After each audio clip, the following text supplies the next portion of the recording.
Thank you again for having us here. This is a wonderful service, and as much as this church is in the vanguard of issues around peace and justice, probably one of the only churches I know of with those big banners up there. As far as I remember, this church also was the final destination of the Underground Railroad. Is that correct? Nope. It wasn't. Well, it helped, didn't it? Okay, fine. If it could have been, it would have been. Okay. We want to say that this production has been directed by Elise Bryant, a brilliant director. And also, this was written by a man named Steve Jones, who lives out in Maryland. He was an activist. He's been an activist all his life, working around peace and justice issues. So as unique as this church is in the struggle, this musical jazz opera is unique. It's very progressive. It has the message of peace and justice. It addresses, like you know, the issues we've already heard about, but also the main issue is labor organizing. And Louis Bradford went to Local 600. I went to Ford Rouge plant to try to help organize workers. This production is about workers, about organizing, about the preacher who supported this. So this all comes together in this church. It's so unique to be here today, and we thank you so much. So we're going to bring up, for our last song, a gentleman who's been in all our productions. This is the fourth time we're doing this revival of this musical. And he played all different roles in all three previous performances. He's going to come up here and sing the last song for you. His name is Gordon Patton, a wonderful lead singer. Let's welcome Gordon. And also we're going to invite the rest of the cast here, Ben Blondie and Lynn Marie Smith, to sing background on this. But before we do this, I want to introduce you to a gentleman you probably all know anyways, but he's been the producer of this show for all productions. He started this. This was his inspiration. He came to Detroit here and got me involved, and I'm so grateful for that. His name is Dave Elsela. You probably know him. He's going to say a few words about the production. Please welcome Dave. Thank you, Bill. Thank you. I thank all of the singers who did just an absolutely wonderful job with Forgotten. I want to tell you a little bit about how Forgotten was developed. As you know, it focuses on the life of the Reverend Louis Bradford, who was associated with Central Church in the 1930s and who had to go to work at Ford's to make some money to be able to give health insurance, to get health care for his young daughter who was very, very ill. He went to work at Ford's to make some money for that.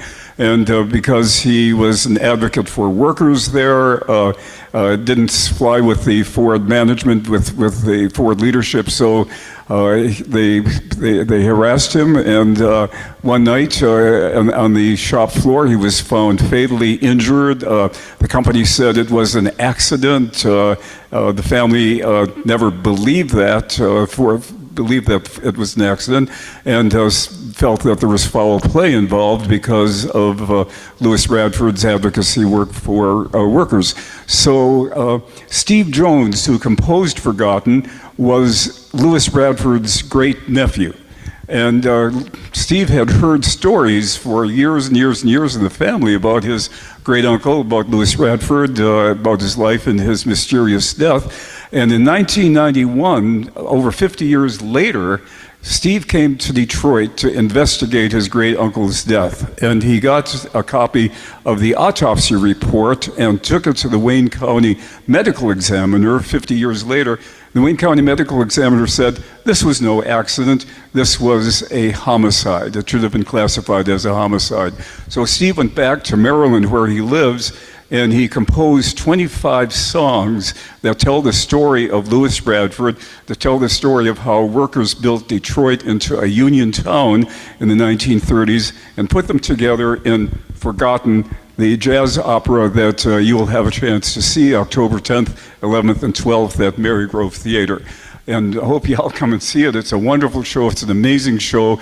And today, just today, in honor of Labor Day and in honor of this church, of Louis Bradford's church, we will have tickets upstairs for sale after the service for $25, which is $10 cheaper than you normally would pay for them. But we'd like to do that as a gift to the church. And please come and buy your tickets and come and see the show in October. We'd love to have you, and I think you'll be really impressed and amazed by this production. Thank you. Thank you, Dave. Appreciate you.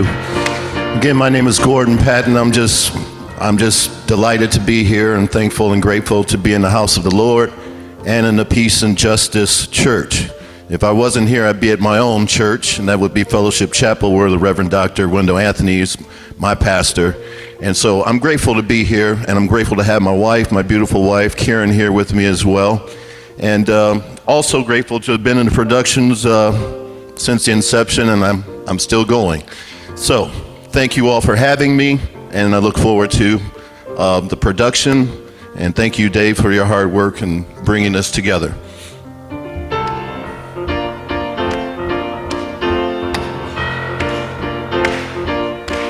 You can hold your head up high when you organize. You can look the boss in the eye when you organize. Smiles back on your face. Work's a better place when you organize. When you organize. Can't speed up the line when you organize. The boss has got to sign when you organize.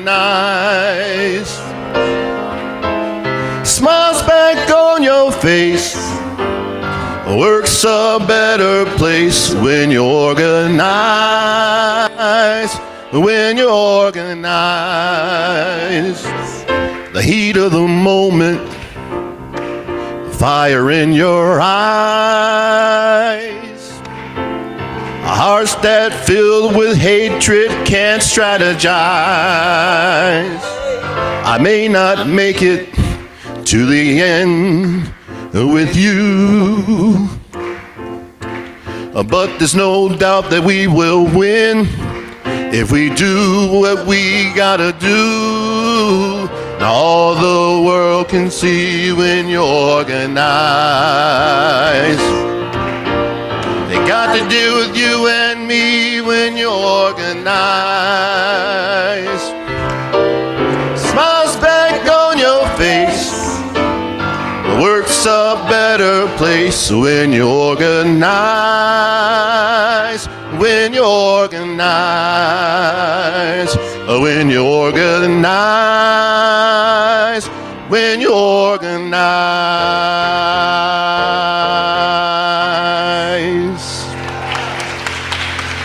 Thank you.